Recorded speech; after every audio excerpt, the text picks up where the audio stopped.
खतरनाक होता है काल, लेकिन भगवान के जन्म के अवसर पर कालः परम शोभनः, काल भी परम सुंदर बन करके आया। भादों का महीना आया,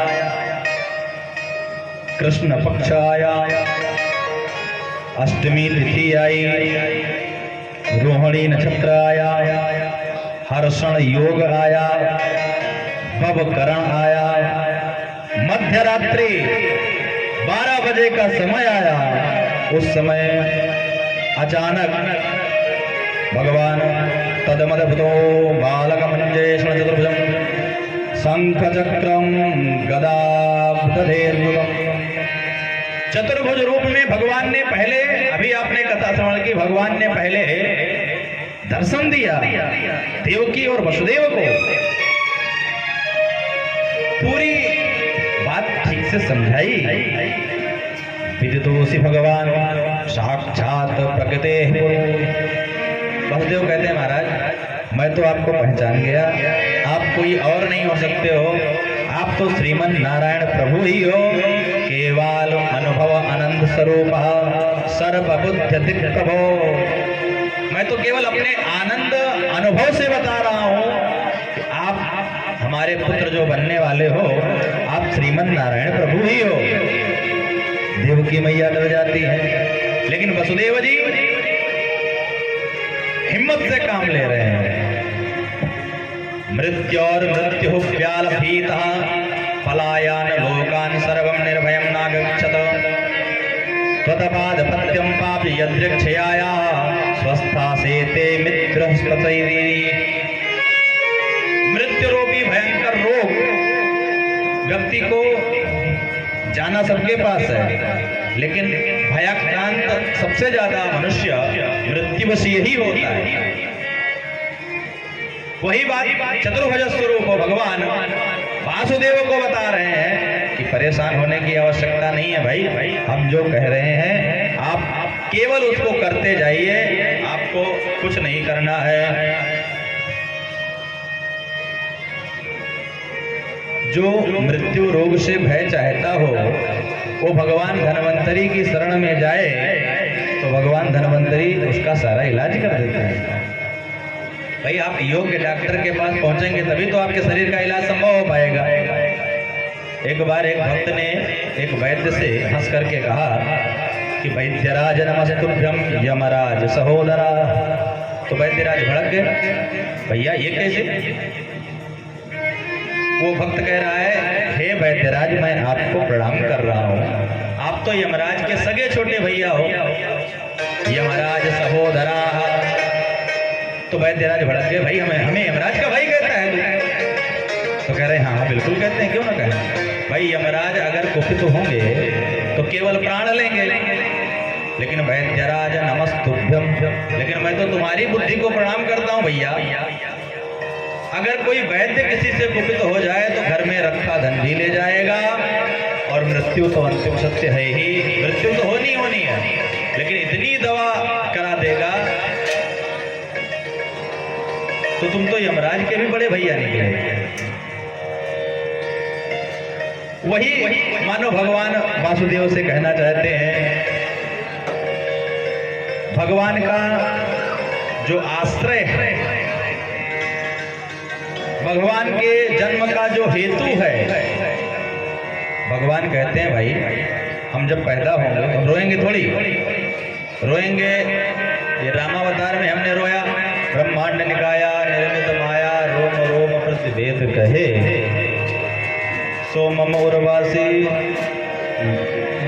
यह उपहासी सुनत धीर धीर न रहे। रामावतार में रोए तो दास दासियां दौड़े, तो दशरथ जी ने सबको नेग दिया। अगर यहाँ गलती से रो दिए जेल खाने में तो मामा लोग लठ ले लेकर दौड़ेंगे, तो यहाँ रोने वाला खतरा थोड़ी है। हम जितना बता रहे हैं उतना ही करो, कुछ अन्य करने की आवश्यकता नहीं है। ठीक है भैया, यही करेंगे। सारी बातें समझा करके बभूवा प्राकृतः शिशु, भगवान एक नन्हे से बालक के रूप में अवतरित हो गए। प्रेम से बोल कृष्ण कन्हैया लाल की जय हो। प्रभु प्रकट तो भय। 2 मिनट कथा सुनते हुए आगे बढ़ेंगे। प्रभु प्रकट तो हुए पर रोए बिल्कुल नहीं। बोले रामावतार में बहुत रो चुका हूँ, अब दूसरी बभूवः। भगवान बिल्कुल चुपचाप देवकी की गोदी में बैठे हैं, बिल्कुल रो नहीं रहे हैं। वही चतुर्भुज बालक ही छोटा बालक बन गया, बिल्कुल रोए नहीं। वसुदेव जी ने जैसे ही उस बालक को अपने हाथ में लिया, तुरंत वसुदेव जी की सारी हथकड़ियां अपने आप खुल गई। वसुदेव घर से बाहर की तरफ निकल रहे हैं, तो वसुदेव के घर से बाहर निकलते समय सारे दरवाजे खुल जा रहे हैं, सारे पहरेदार सो जा रहे हैं। मानो सुखदेव बाबा राजा परीक्षित से कहते हैं कि ब्रह्म साक्षात्कार जब मनुष्य को होता है तो उसके अज्ञान की जितनी भी हथकड़ियां उसके शरीर में लगी हुई हैं, वो अपने आप उसको छोड़कर भाग जाते हैं। किसी पात्र में रखकर वसुदेव जी अपने शीश पर उस बालक को विराजमान करते हैं। सूप का वर्णन भागवत में नहीं है, अन्य पुराणों में है।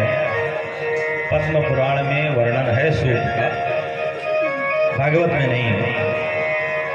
भागवत में जैन केन प्रकारेण शीश पर रखकर ले जाते हैं, किसमें रखकर ले जाते हैं ये वर्णन नहीं है। सिर पर धारण करके वसुदेव जी नंद महल की ओर चलते हैं तो भादव कृष्ण पक्ष है, भाद्रपद की रात्रि है, 12 बजे के बाद का समय है। तो ववर्ष पर्जन्य उपांशु गर्जिता, बादल खूब गरज रहे हैं। ववर्ष पर्जन्य उपगांशु गर्जिता, बादल खूब गरज रहे हैं, बूंदाबांदी हो रही है।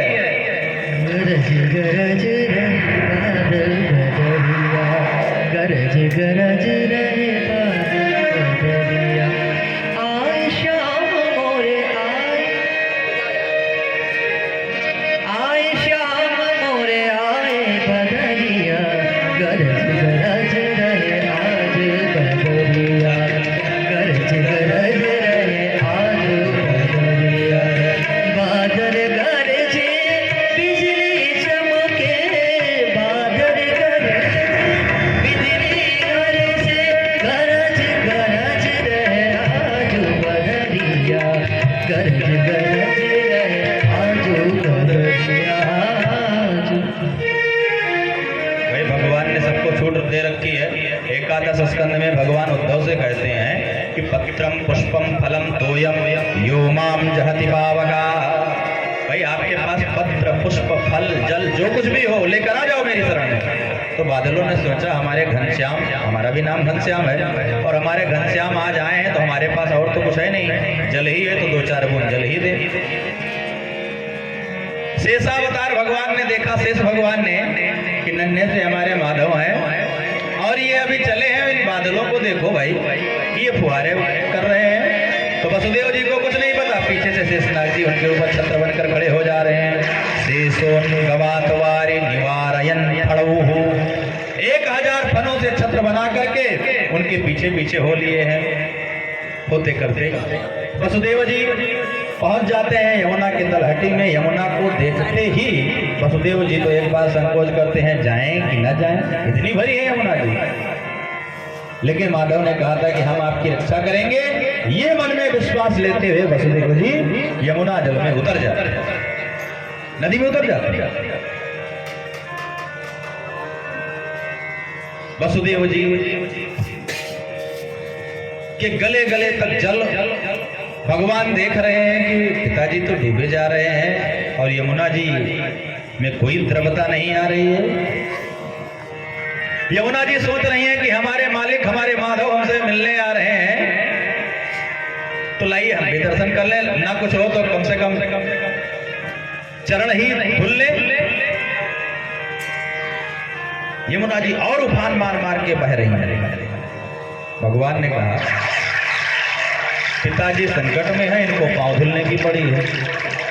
एक संत कहते हैं कि माधव ने पैर लटकाया नहीं, पैर मार दिया यमुना जल को, तो यमुना जी वसुदेव जी के घुटने घुटने तक आ गए। एक संत कहते हैं कि यमुना जल में प्रवाह आया अपने प्रियतम से मिलने के लिए, तो प्रियतम तो शीश के ऊपर थे, ससुर जी की दाढ़ी टकरा गई तो यमुना जी पैर के नीचे तलहटी में आ गए। तुरंत जल का प्रवाह ही कम हो गया हमारा। सब संतों के अपने अपने भाव हैं।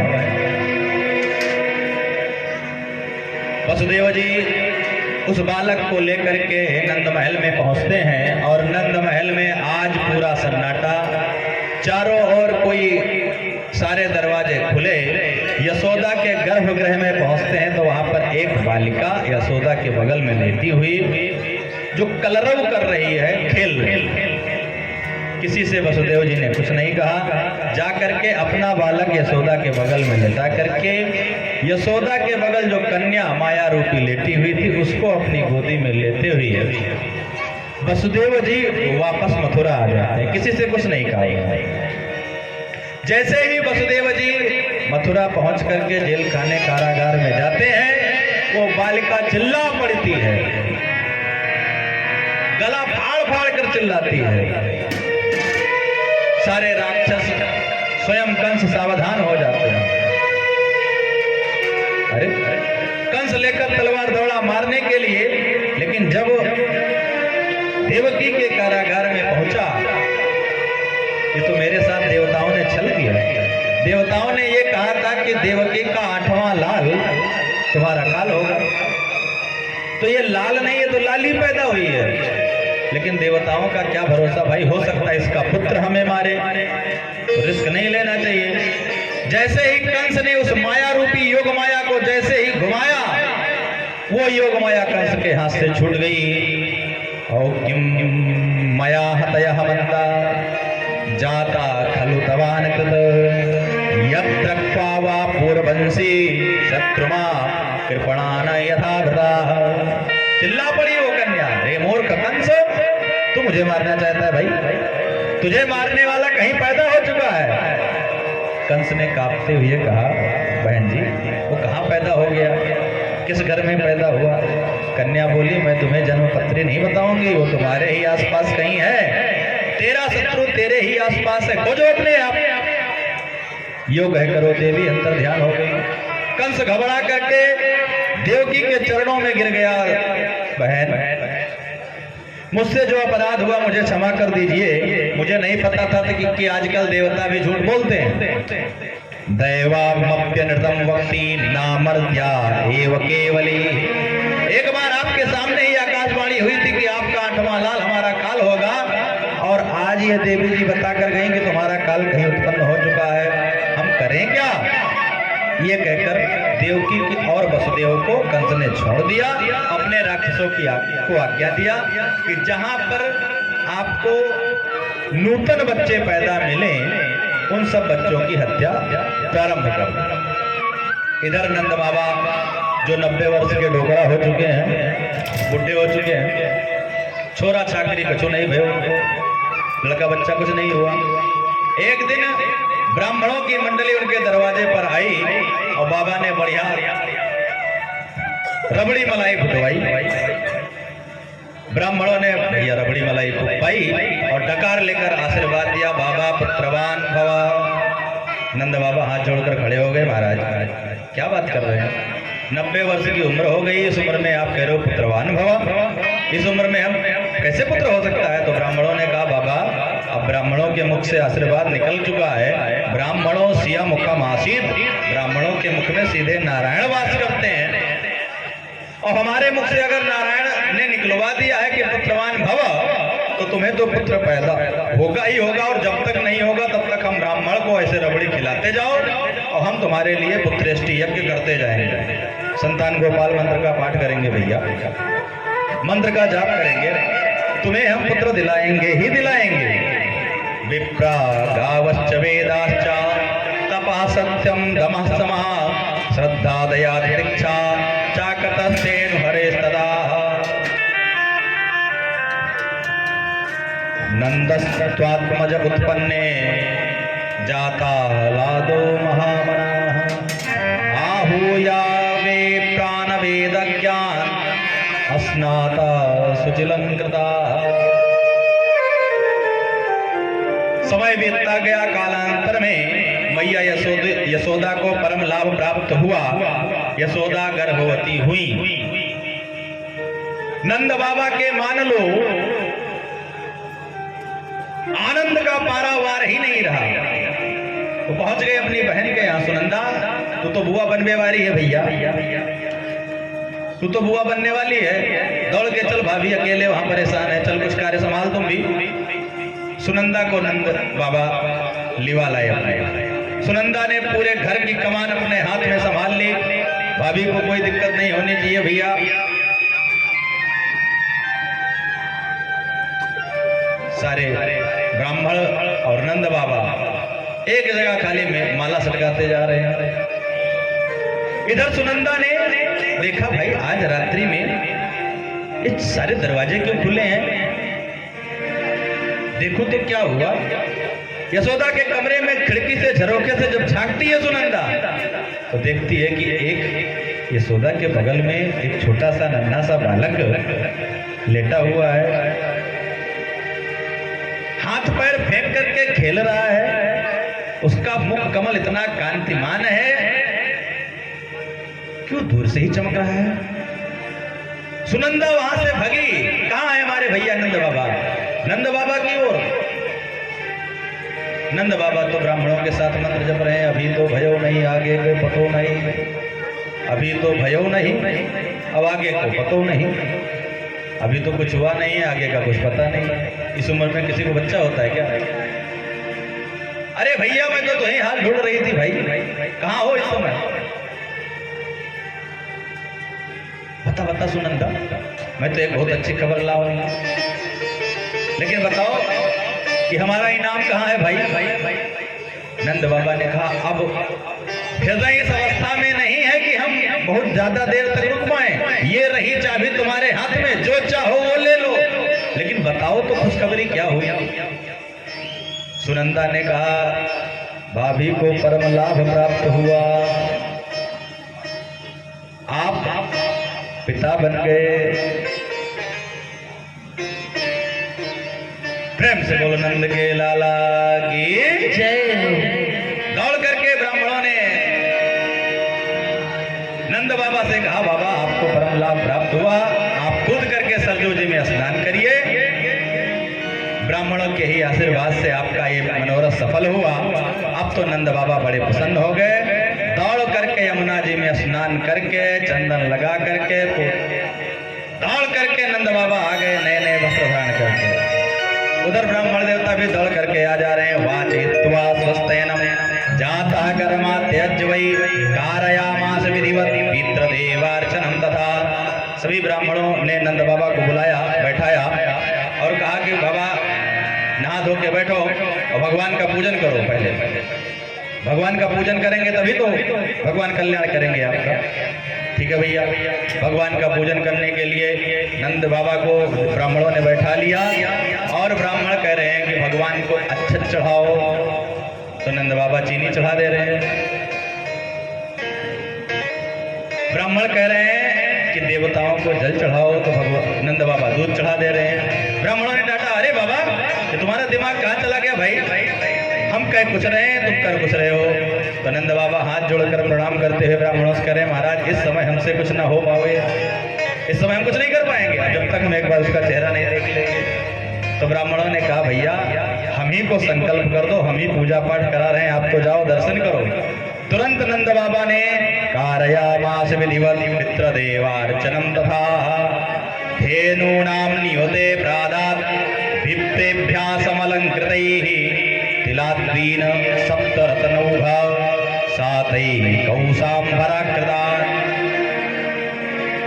अनाज के 7 पहाड़ बना करके नंद बाबा ने तुरंत संकल्प कर दिया, धेनूनां नियते प्रासाद विप्रेभ्यासम अलंकृता। गायों को अलंकृत करा करके, जिनके खुर जो है चांदी से मढ़े गए और सींग जो है सोने से मढ़ी गई, ऐसे लाखों गौओं का दान कर दिया।